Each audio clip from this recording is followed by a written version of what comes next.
Suite de l'édition spéciale, Chris Esquire nous a rejoint. Bonjour Chris. Bonjour. Daphné, aujourd'hui c'est le retour d'une tendance assez ancienne malgré tout. Oui, le tricot. Voilà. Sauf qu'aujourd'hui je vous parle de l'extrême tricot, du tricot indépendant. On va voir quelques images, parce que bon, la mode de tricot, on sait, on l'a lancée il y a 2-3 ans. En France, on aime beaucoup l'idée de la transmission. D'ailleurs, il paraît que plus d'un Français sur deux ont déjà tricoté, donc normalement, autour de cette table, tout le monde a tricoté. Oui. Voilà. Donc on sait que cette expérience transcende les âges et toutes les classes sociales, et que c'est une activité qui est perçue aujourd'hui, en tout cas dans le respect de la tradition, mais surtout de la mode. Et donc au milieu de toute cette mode, il y a une scène, une nouvelle scène, c'est le tricot indépendant. Ça, c'est Emmanuel Esther, par exemple, qui fait ça. Qui est un peu aveugle aussi.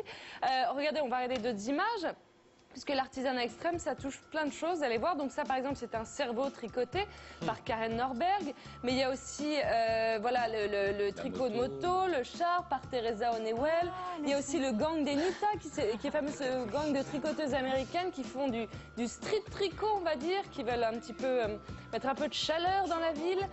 Ça, ce sont carrément les SMS tricot qui marchent très fort aussi en ce moment. Mais il y a aussi les broderies de tags de toilette. Une artiste qui reprend des tags qu'elle voit dans les toilettes pour les broder.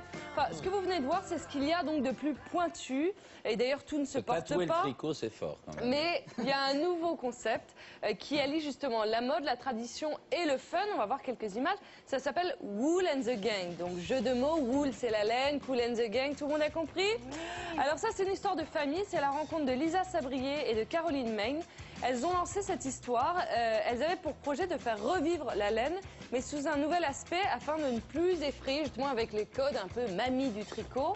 Et donc elles ont une armada d'aiguilles autour d'elles, donc ça devient un gang. Et c'est Nadège Winter qui est au stylisme avec le studio Bipol qui est une agence graphique. Bref, ça donne des packs assez cool, très faciles à utiliser, donc je voulais vous en parler. Donc rencontre avec Nadège Winter.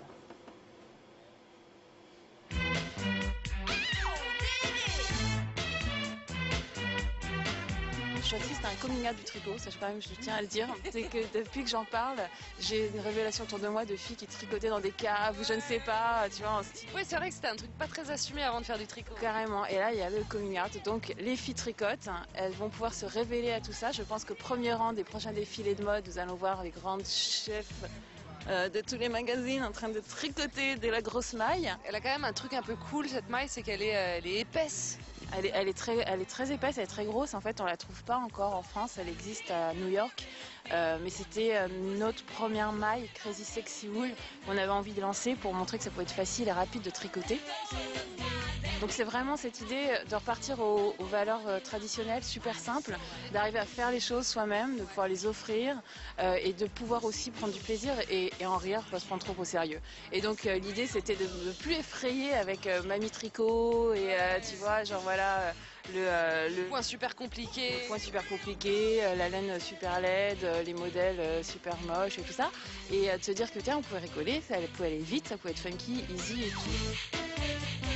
L'idée des slogans, ça leur permet aussi de rentrer dans cette histoire un petit peu décalée. Wool and the Gang, Knit ta mère, Catch Me If You Can, Gangsta Paradise. Et toujours avec mon idée à moi de mélanger la musique, l'entertainment. Voilà, c'est l'entertainment du tricot. C'est un peu ça.